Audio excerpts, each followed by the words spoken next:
About a year ago, I sat across the table from one of the biggest business leaders in St. Louis, the head of a powerhouse nonprofit organization.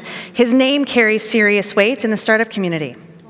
Now, I was the new founding director of the Regional Tech Council, sitting in the big fancy offices of an organization that could eat me for breakfast.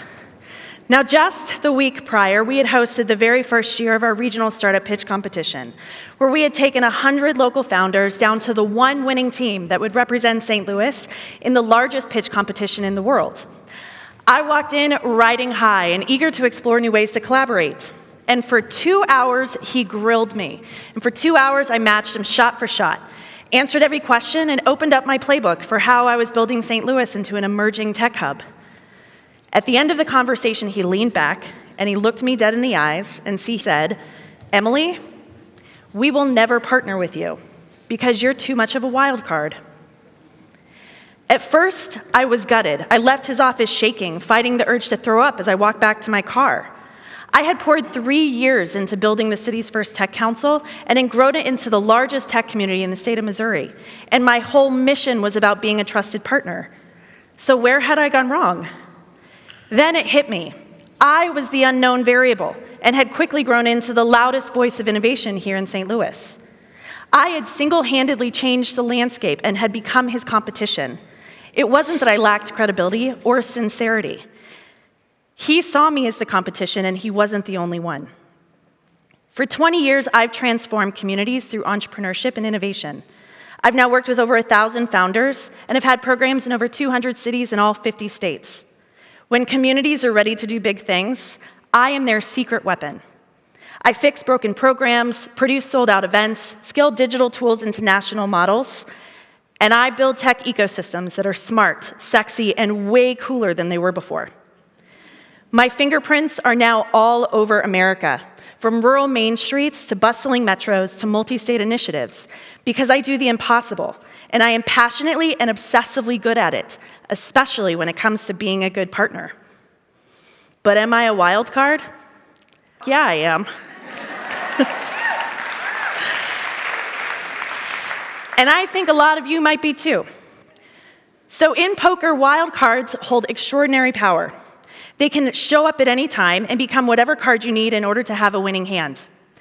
Wild cards are rare and unpredictable, and they will change the game simply by being used. In the real world, we're exactly the same. Wildcards don't apologize for the work that they do. They don't wait for permission or perfect conditions. They jump, they test, they build, they disrupt, no matter where they land. We are the visionaries, the renegades, the disruptors. But here's the twist. AI is now the single biggest wildcard, and it makes our work look like child's play. Artificial intelligence has turned the entire planet into one giant nonstop beta test, with products, industries, economies reshaping in days, weeks, or months instead of decades. In this environment, every organization, no matter the size or the stage, now has to behave like a startup. Be agile, test, build, repeat. But it's not just our businesses that have to adapt, it's us. AI has completely reshaped the global labor market, with massive layoffs, industry restructuring, and now a whole universal demand for new tech skills. Every business is becoming a tech business, and every job is becoming a tech job. But even more than that, AI has shredded the original playbook for economic development. What used to look like structured, predictable models now looks like a swirling ball of chaos, and the world will never be the same. Now innovation isn't just about, hey, maybe we should come up with some new ideas. This is a full contact sport. It's a daily practice of intuitive survival, not just for your business, but also for your career. I've seen that nurturing a wildcard instinct and embracing these entrepreneurial tendencies doesn't just give you a competitive edge. These things are actively writing the new global playbook for high-speed innovation. And I have seen these 4 entrepreneurial tendencies being the biggest drivers of the new AI-powered economy. So let's unpack them. Now, openness may seem like a really simple concept, but it's actually the foundation that powers it all, because an open culture is what breeds trust.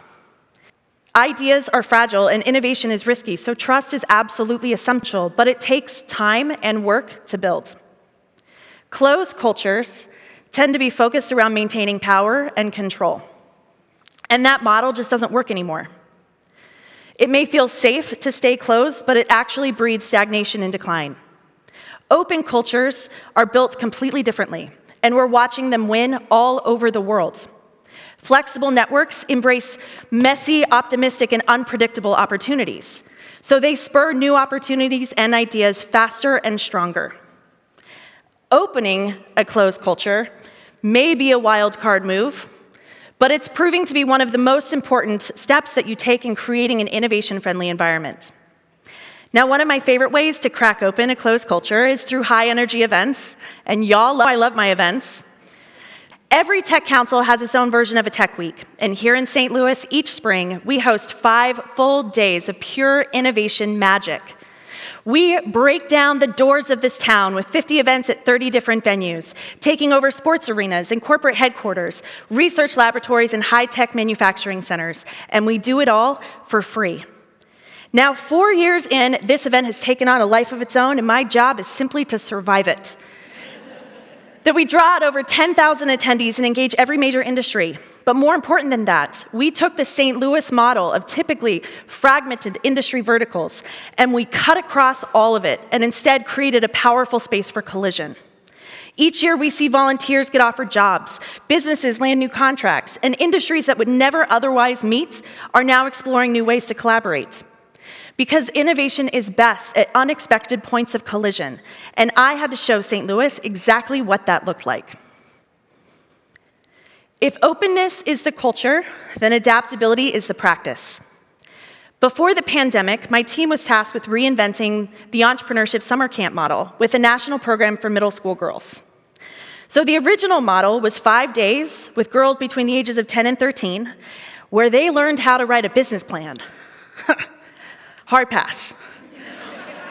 So instead, we partnered with the top tech companies, and we taught these girls how to be both influencers and entrepreneurs. That in 5 days, they created custom logos, social media marketing campaigns, fully functional e-commerce websites, and 1-minute video pitches that rivaled the adults. The irony is that we taught the exact same curriculum as we did to the adults, but when we presented it in a way that 12-year-olds saw as relevant, it became a lot more powerful. When we taught the idea of adaptability, we called it putting on your scientist hat. And it basically meant being curious, testing your assumptions, and failing your way to the best possible outcomes. And the girls nailed it. They pivoted their way to profitability almost immediately. So one of the best examples is a girl that we'll call Kendra, and she had launched her own handmade jewelry line by the time that she was 10 years old. At the camp, we helped her build an e-commerce website that increased sales so that she could afford to buy a line of 3D printers. Those printers allowed her to pivot into a completely new market, and that allowed her to purchase her own car and pay for her college tuition before she had even graduated from high school.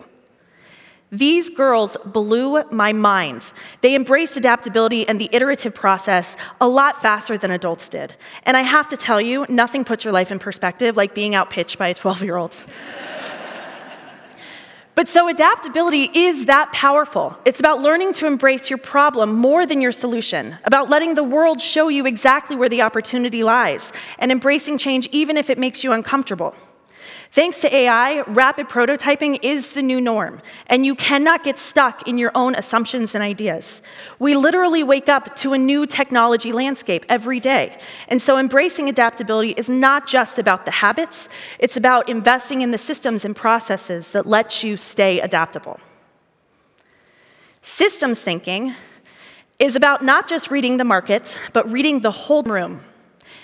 AI has made it so that nothing operates in isolation anymore. Every decision that you make is now tied to a multi-dimensional global network of complex systems. And the interconnectedness between those systems is so important that you can't afford to miss it. Now, I've been an ecosystem builder since long before it was cool. It's cool now, so we're good. I started first as a tech founder and was building the OG ecosystem mapping technology that now is embraced widely today. I then was hired by an economic development commission to run the nation's first entrepreneurial certification program for cities and counties. Fast forward to today, I'm now running the entrepreneurial network and innovation ecosystem here in St. Louis, but I've had a front row seat over the past 2 decades in watching the evolution of these ecosystems. There are primarily 3 different roles that we can see here. The first one is a flat, linear model that you typically see in traditional business settings. It's a step 1, leads to step 2, to step 3. That then expands into the hub and spoke model, which is used most often in startup communities. It gets more complex as you're looking at high-growth industries and capital investment, and you often see a single organization that lives at the middle that powers the entire network. As you move into emerging technology, it starts becoming less like a structured diagram and more like a chaotic superhighway. The pathway is now determined by the innovation itself, by the market and the technology. It's democratized the network of partners, and it now crosses all different silos. Regardless of the type of ecosystem, the process is still the same. You're navigating policy, programs, and partners in order to reach the goal that you have. A healthy ecosystem is determined by really one thing: mobility. It looks like clean, smooth handoffs, easy to access resources, and giving the power back to the innovators so that they can quickly and seamlessly navigate this superhighway. An open culture has a community that embraces the no wrong door, where all partners understand the network and the handoffs are seamless and easy. A closed culture is full of gate checking, unnecessary barriers, and costly delays, which in the end make your top talent leave, because who's got time for that? For innovators, systems thinking is all about positioning. It's about understanding the dynamics between all of these different networks and finding the right leverage point to know when to jump and where to jump in order to scale your business. AI is now the bridge that connects every ecosystem, and the relationships matter now more than ever. The world has never been as tangled up as it is today. And so understanding how to navigate this space is critical so that you don't just get swallowed up by it. All right, so I've covered the first 3, but honestly, if you don't have the last, nothing will work. Agency is about having the guts to move, even before the window opens. It's having a willingness to jump early, to act fast, and to keep moving even when everyone else is waiting for the right time. With AI, speed is the new currency. And if you have to wait until you're comfortable, you've already lost. So one of my favorite founders is a St. Louis-based entrepreneur named Michael, and he spent most of his career in text messaging.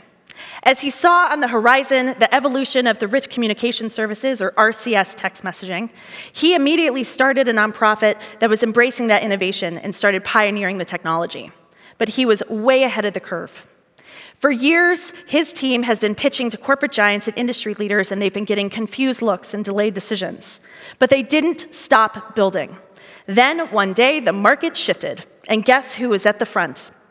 Now, Michael's team, they've got 4 patents with the 5th on the way, and they're negotiating contracts with entire countries, leading the global conversation of RCS for business. All because he never stopped believing that this was the right thing, and he knew exactly when to hit the ground running. They're now well on their way to becoming a billion-dollar startup, and I could not be more proud. Because agency isn't just about timing, it's about courage. For me personally, I was a tech founder who stumbled her way into a government boardroom, realized that I liked working with the government, which is a different TED Talk. But I also realized that I didn't typically fit the seat that I was sitting in, and I made a lot of people uncomfortable. Once I stopped being afraid of doing the wrong thing, once I stopped being small and figuring out the right way to speak up or raise my hand, when I started embracing the work that only I could do, even if it made people uncomfortable, that was when I was able to scale up my work and become a force to be reckoned with within my industry. By not only embracing my own agency, but also my inner wildcard, I was able to embrace the work that only I could do. And Lord, help the man who tries to stop me. Thank you.